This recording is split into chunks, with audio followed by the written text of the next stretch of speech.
Suriye, Filistin, Bosna, Myanmar, Arakan, Doğu Türkistan. Zulmedenler yine kafirler, zulme uğrayanlar yine Müslüman kardeşlerimiz. 1,8 milyarlık Müslüman nüfusu bir türlü bir olamadı. Bana dokunmayan yılan bin yaşasın diyen bencil ve dünyaya dalıp giden Müslümanlar yüzünden. Bu videoda söyleyeceklerim çok iyi dinle. Çünkü Doğu Türkistan, çünkü Müslüman kardeşlerimize yapılan zulümler, Doğu Türkistan'da yapılan zulümler akıl alır gibi değil. Oraya hak ettiği hassasiyeti gösteremediğimiz için çoğu kişi bunlardan habersiz. O zulümden kaçan kişilerle konuştum. Duyduklarım karşısında hiçbir şey diyemedim. Doğu Türkistan, yetiştirmiş olduğu Müslüman devlet adamları ve alimleriyle İslam'a çok büyük hizmetler yapmıştır. 1870 yılında Rusya, Çin, İngiltere'nin baskısına rağmen Osmanlı'ya, hilafete bağlılığını göstermiştir. Çin'in amacı 2050 yılında Uygur nüfusunu, Uygur Türklerini, Uygur Müslümanlarını tamamıyla ortadan kaldırmak. Doğu Türkistan, 25 milyon Müslümanın yaşadığı açık hapishane. Adım başı polis çevirme noktaları, kameralar, zırhlı araçlar, sokakta gezen silahlı askerler ve istedikleri zaman ortada herhangi bir sebep yokken Müslüman kardeşlerimizi hapsedebiliyorlar. Yapılan zulümlerden dolayı başka ülkeye kaçan Uygur Türkleri tekrar ülkelerine geldiğinde idam ediliyor, öldürülüyor. Şimdi söyleyeceklerim gerçekten inanılır gibi değil, inanmak istemiyoruz ama maalesef gerçek. Ramazan ayında Müslüman Uygurların oruç tutması yasak. Hatta bira festivalleri bile zorunlu halde. Camilere girmek için kimlik çıkarman gerekiyor. Ve bu kimlik çok zor olduğu için çok az kişi de var. Camiler kapatılıp barları çevriliyor. Camilere gidenler fişleniyor.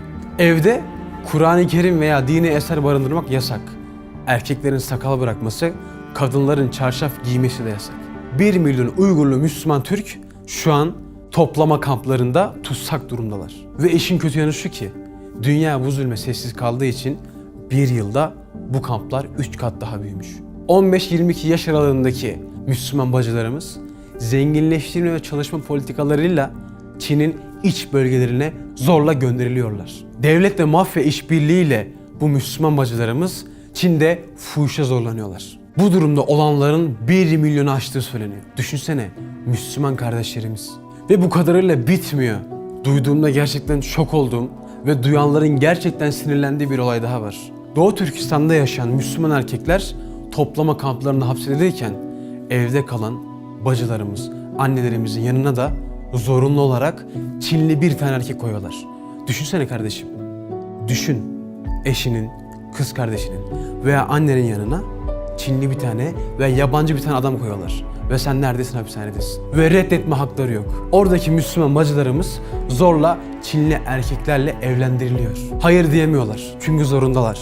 Bu yüzden intihar oranları da fazla. Yok yere bahanelerle Müslüman kardeşlerimizi katlediyorlar, işkence ediyorlar.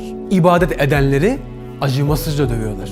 Doğu Türkistan'ın işgalinden bu yana 35 milyon Müslüman Uygurlu Türk katledilmiş.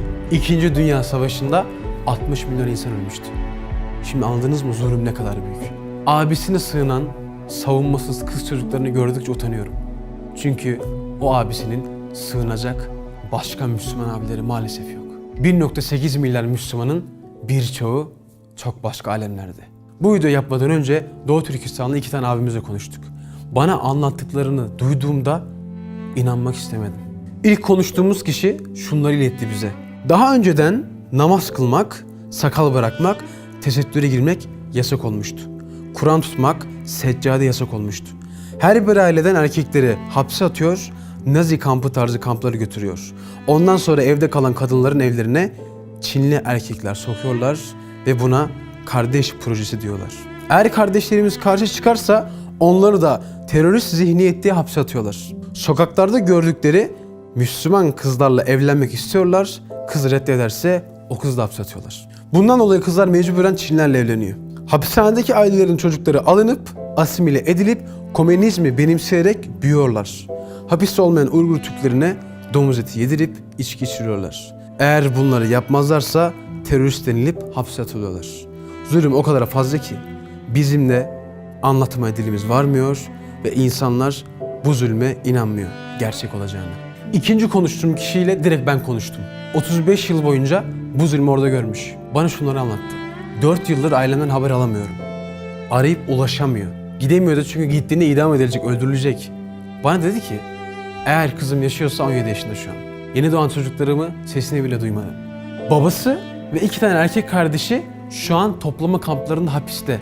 Evde hanımına sahip çıkacak bir erkek yok. Dilim varmadı evinize bir tane Çinli erkek koyuldu mu demeye.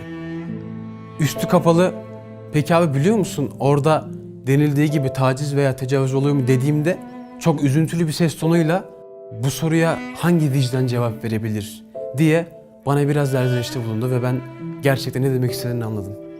Geçtiğimiz günlerde Doğu Türkistan'dan kaçıp İstanbul'a gelen bir Uygurlu Müslüman kardeşimiz varmış. Onunla konuştu ve onunla konuştuğunu bana aktardı. Söyleyeceklerini burada söyleyemem.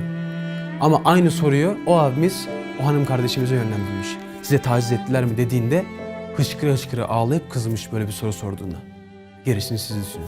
Her yerde Müslümanlara zulmediyorlar, ne yapacağız, yapacak bir şey yok deme. Benim bir katkım olmaz ki deme. Bunca derdim var, bir de onu nasıl kaldırayım deme.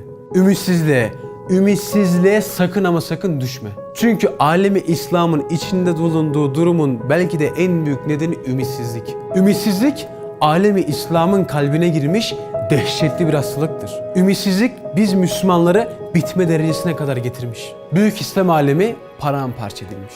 Tek hamlede ezip geçeceğimiz zalimler bizlere zulmeder olmuş. Ümitsizlik biz Müslümanların kuvvetini, dayanışmasını kırmış. Sırf ümitsizlikten dolayı başkalarının lakatlığına ve tembelliğine bakıp ben de herkes gibiyim ne yapayım ki baksana kimse bir şey yapmıyor ben de yapmıyorum der olmuşuz. İmanımızın verdiği yiğitlikle, cesaretlikle zulme dur deyip zalimin karşısına çıkamaz olmuşuz. Çok uzağa gitmene gerek yok, etrafına bakmaya gerek yok, kendine bak. Belki bu videoyu izlerken bile kendi içinden ne yapabilirim ki diyorsun. Bundan daha büyük bir ümitsizlik olabilir mi? Biz bu ümitsizliği Allah'ın rahmetinden ümidinizi kesmeyin ayetiyle bitireceğiz inşallah. Bir şey bütün elde edilmezse bütünüyle de terk edilmez hadisiyle bitireceğiz inşallah. Ümitsizlik korkakların, acizlerin tavrıdır. İmanlı insanların değil. Evet katılıyorum sana, bu iş kolay bir iş değil. Onlar bize zulmetmeden önce yıllarca plan yapıp ısrarla bu plan üzerine çalışmasına rağmen biz nasıl kenara çekilip olmuyor diye ağlayabiliriz ki? Düşmanlarımız batıl davası için yüzlercesine gece gündüz çalışırken biz nasıl çalışsam da bir şey olmaz ki diyebiliriz ki? Ama belki yüzlerce sene sonra torunlarımız bu diktiğimiz tohumları yeşertecek. Ne yapalım abi? Bir tane değil ki çok fazlalar ve çok güçlüler deyip ilk adım atmazsak, o tohumu ekmezsek ne bu davada o adımların devamı gelir ne de o tohum büyür. Tahribat yapmak için bile yıllarca uğraşıyorlarken tahribattan daha zor olan tamiratı yapmak için abi olmuyor ki ya deyip kenara çekilemeyiz. Bizler Urfa'da kadınlar hamamına girmek isteyen Fransızları oraya gömen ecdadın torunlarıyız. Silaha karşı kürekle koşan, İslam'ın sancaktarlığını canımız pahasına da olsa yapan, dünyaya hükmeden ve barış getiren ecdadın torunlarıyız. Bizler Müslümanız, pes edemeyiz. Ümitsizliğe giremeyiz. Abi ne yapayım ki diyemeyiz. İmanlı insanlar, Allah aşkıyla yanıp tutuşan kalpler, güçlü ordularımız, güçlü ekonomimiz olduğu sürece Müslüman kardeşlerimize kimse el uzatamaz, buna izin vermeyiz. Tıpkı Osmanlı'nın yaptığı gibi. Ama unutma, Osmanlı olabilmek için ne emekler, ne cefalar, ne fedakarlıklar, ne yıllar atlattı. Yıllarca ilmek dokudu. Biz de aynı dedelerimiz gibi ümitsizliğe düşmeden belki de sıfıra yakın noktadan başlayarak ilmek dokuyacağız inşallah ilerisi için. Her fırsatta, her videoda şunu dile getiriyorum. Ne yapabilirim ki deme. Vazifeni yap, sana düşeni yap. Belki senin için 2 kişiye İslam'ı anlatmaktır. Belki senin için evde çocuğuna bunu anlatmaktır. Belki senin için iyi bir ekonomist olup ülkenin ekonomisini iyi bir yere getirmektir. Belki senin için iyi bir asker olmaktır. Bir hikaye anlatacağım. Gerçek bir hikaye. Gerçekten unutmamamız gereken ve kulağımıza küpe yapmamız gereken bir hikaye. Bir zamanlar bir marangoz çok güzel bir minber yapar. Bu minberin güzelliği dilden dile dolaşarak nam salar. O kadar değerlenir ki bu minber yurt dışlarından o minberi satın almaya gelenler olur. Müslüman marangoz gelen insanlara yapmış olduğu minberi satmayacağını söyler. Cevaben de ben bu minberi Mescid-i Aksa için yaptım der.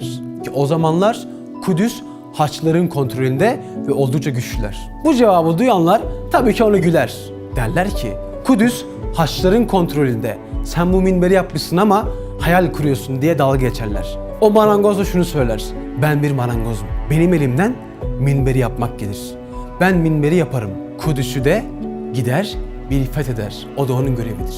Üstüne düşen vazifesini yaptığını söyler. 7 yaşında bir çocuk. 7 yaşında. Bu lafı duyar. Bu laf iman dolu göğsünde yeşerir. Yıllar geçer. Ordusunu toplar. Kudüs'ü fetheder. O minberi alır. Mescid-i Aksa'ya kor. Tarih ona Selahaddin Eyyubi der. Ne demek istedim şimdi daha iyi anladınız mı? Sen sana düşeni yap. Elbet bir fırsatın vardır. Zulmü insanlara anlatmaya, bu zulme dur demek için çabalamaya. Ve sakın unutma, bu zulümleri belki çok kişi unutur ama Allah unutmaz.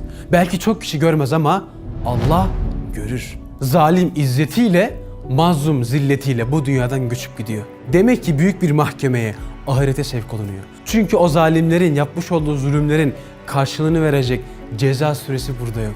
Onların cezası ebedi cehennemde sonsuz yanmak. Zulme uğrayan bu kardeşlerimizin de uğramış oldukları zulümler inşallah bu kardeşlerimizin ebedi cennete girmelerine vesile olacaktır. Adalet an itibariyle değil, netice itibariyledir. An itibariyle Müslüman kardeşlerimiz, mazlumlar acı çekiyor. Ama bu dünyanın sonuna geldiğimizde netice itibariyle mazlum gülecek, zalim ise ağlayacak. Allah intikam alanların en hayırlısıdır.